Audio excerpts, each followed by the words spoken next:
momento da miña vida estuve un pouco perdido. É un momento de buscas alternativas, un pouco o tema da bruxería blanca. Básicamente a bruxería blanca é axudar a algo, a buscar axuda. E crees neso?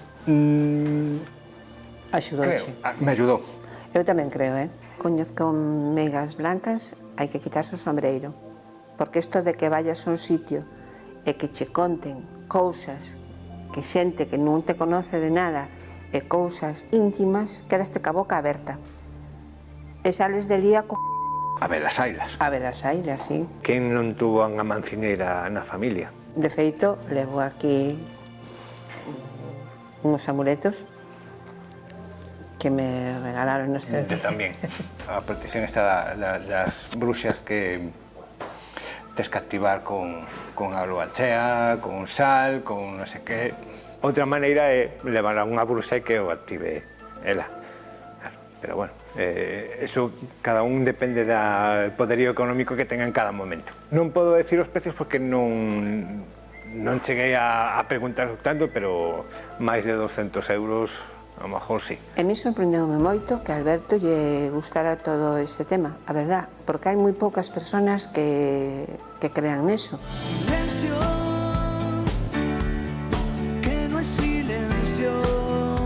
Con todo o conto, con o que fai, casi me chimpei eu xa a bebida. Menos mal que non é con alcohol. No, tú bebes alcohol? A ver, unha copiña de viño de vez en cando non ben. Tamén o dían os médicos, non? Que hai que tomar unha copiña de viño para que o corazón vaya ben.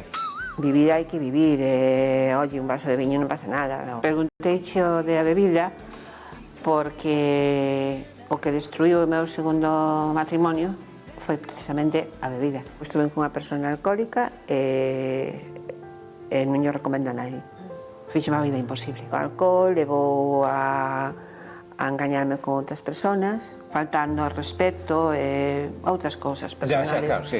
No, Que bueno, houve momentos de ter que vir as forzas de orden público á miña casa para agarralo e leválo, eso é moi duro. Utilizan a violencia e vanse sempre contra a persona que teñen ao lado, contra a parexa. E a miñas fillas ver eso.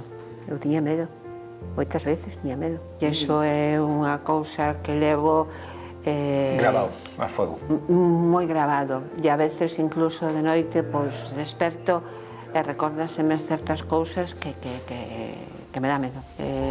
Eso é moi duro para todas as persoas que convivan con ese problema. Eu daríalle un consello que non esperaran tanto como esperei eu, porque eu aguantei moito. Prefiero olvidar.